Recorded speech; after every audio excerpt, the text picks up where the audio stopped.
जी हाँ, तो बड़ी खबर के साथ इस बुलेटिन की करेंगे शुरुआत। मध्य प्रदेश की यह खबर, क्योंकि कमलनाथ सरकार जो है लगातार आयकर विभाग की छापेमारी के बाद लगता है बौखला गई है। जी हाँ, आपको बता दें कि कमलनाथ सरकार बौखलाई हुई है, क्योंकि अब कमलनाथ सरकार व्यापम घोटाले की दोबारा जांच कराने की बात कह रही है। सूत्रों के मुताबिक ई टेंडरिंग घोटाले में एफआईआर के बाद अब कमलनाथ व्यापम की दोबारा जांच करा सकते हैं। कमलनाथ ने व्यापम से जुड़ी 1200 यानी 1200 शिकायतों की जानकारी तलब की है और इन शिकायतों में बीजेपी नेताओं के नाम शामिल हैं।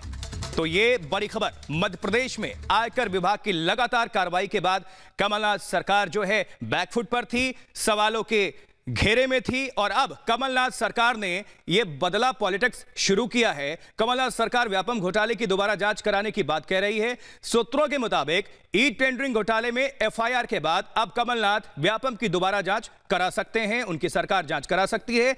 कमलनाथ ने व्यापम से जुड़ी 1200 शिकायतों की जानकारी तलब की है। और इसी बीच कांग्रेस नेता जो कपिल सिब्बल हैं, व्यापम को लेकर निशाने पर लिया कि व्यापम मामले में कई लोगों की जान जा चुकी है, लेकिन सरकार ने आंखें मूंदे बैठी हुई है और अब तक इसको लेकर एक्शन नहीं लिया गया, कार्रवाई नहीं की गई है। कपिल सिब्बल का यह बड़ा हमला, व्यापम घोटाले को लेकर हमला। कपिल सिब्बल तस्वीरों में आपको नजर आ रहे हैं। तत्कालीन सरकार ने जांच दबाई, कपिल सिब्बल का यह आरोप, बीजेपी पर हमला। व्यापम घोटाले की हो सकती है जांच, सूत्रों के मुताबिक आपको बता दें। और इसी बीच जो कपिल सिब्बल हैं, कांग्रेस के नेता, उन्होंने कहा कि तत्कालीन सरकार ने जांच दबाई है। आपको हम सुनवाते हैं कपिल सिब्बल ने क्या कुछ कहा, क्या प्रतिक्रिया दी, सुनिए। अब व्यापम में क्या हुआ आप जानते हो कि इन्होंने मामला आगे नहीं बढ़ने दिया। कितने लोगों की मृत्यु हो गई, कोई लोग मारे गए, कई लोग, कोई रेलवे के नीचे आ गया, कोई अजीब किस्म की उसकी मृत्यु हुई, लेकिन कोई जांच ही नहीं हुई। और इस पर और ज्यादा जानकारी के लिए रुक करते हैं भोपाल का, जहां पर हमारे साथ हमारे संवाददाता सत्यविजय जुड़ चुके हैं। सत्यविजय, पहले आयकर विभाग की लगातार ताबड़तोड़ छापेमारी हुई और उसमें बहुत सारे नेक्सस का खुलासा हुआ, कैसे पैसे का घपला हुआ, गरीबों के पैसे छीने गए, बच्चों के निवाले हड़पे गए। अब उसके बाद कमलनाथ सरकार जो है, जानकारी मिल रही है कि व्यापम घोटाले की दोबारा जांच करवाएगी। क्या आपको लगता है कि ये जो बदला पॉलिटिक्स है वो कांग्रेस ने शुरू कर दिया है मध्य प्रदेश की राजनीति में? जी हाँ, बिल्कुल सही कहा आपने। जिस तरह से कमलनाथ के करीबियों पर आयकर दिल्ली की टीम ने रेड की थी, उसके 4 दिन बाद ही कमलनाथ सरकार ने ई टेंडरिंग घोटाले में एफआईआर दर्ज करवाई।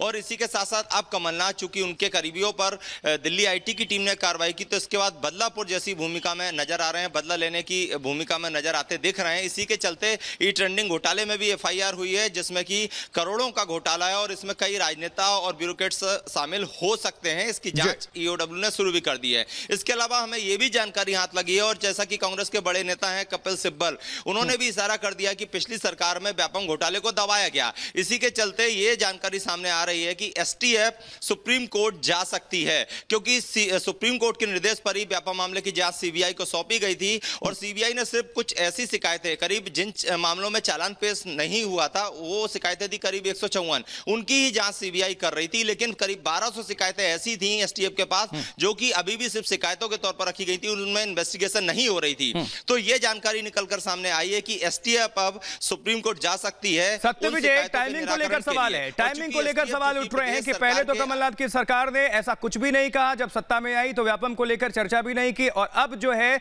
लगातार आयकर विभाग जो है छापेमारी कर रही है। नेता, बड़े बड़े अधिकारी जो हैं वो रडार पर हैं ईडी के और जो आयकर विभाग के। अब क्या बदले के तहत व्यापम को जानबूझकर निकालकर सामने लाया जा रहा है काट के रूप में, कि आपने हमको घेरने की कोशिश की है, अब हम आपको घेरेंगे? जी हाँ, बिल्कुल। देखिए देखिए, जिस तरह से आईटी की कार्रवाई हुई है कमलनाथ के करीबियों के खिलाफ, उसके बाद से कह सकते हैं कि मध्य प्रदेश की सियासत या मध्य प्रदेश बदलापुर बनता जा रहा है। मध्य प्रदेश में कमलनाथ भी पलटवार की भूमिका में आ गए हैं कि अगर हम पे आप कार्रवाई करेंगे तो आप पर भी कार्रवाई होगी। इसी का नतीजा है, जैसा कि मैंने पहले भी कहा, कि ई टेंडरिंग घोटाला, चूंकि मार्च 2018 से मई 2018 के बीच में यह घोटाला सामने आया था, लेकिन तब से पाइपलाइन में था और छापे के 4 दिन बाद ही ईओडब्ल्यू ने उसमें एफआईआर दर्ज कर ली। उसी तरह एसटीएफ, चूंकि मध्य प्रदेश सरकार के अंडर में बनाती है और यहाँ पर कांग्रेस की, कमलनाथ की सरकार है, तो एसटीएफ को कहीं ना कहीं इशारा हुआ है कि वो व्यापम के पेंडिंग केस जिनमें की सीबीआई ने जांच नहीं की है, उन केस को दोबारा उठाया जाए। इसी के चलते ये साफ हो रहा है कि ये बदले की भावना से ही किया जा रहा है। और ऐसे कई और मामले हैं, चाहे वो माखनलाल पत्रकारिता विश्वविद्यालय में नियुक्ति का मामला हो, उसमें भी कमलनाथ सरकार जांच कर सकती है, उसमें एफआईआर करवा सकती है। चाहे वो व्यापम का मामला हो, व्यापम का मामला ऐसा है कि जिसमें पूरे देश में चर्चित हुआ था, कई लोगों की इसमें संदिग्ध मौत हुई थी, कई बड़े। चलिए सत्य विजय, इस घटनाक्रम पर आप नजर बनाए रखिए। बहरहाल आपका बहुत बहुत शुक्रिया इस खबर को पहुंचाने के लिए, दर्शकों तक साझा करने के लिए। इसी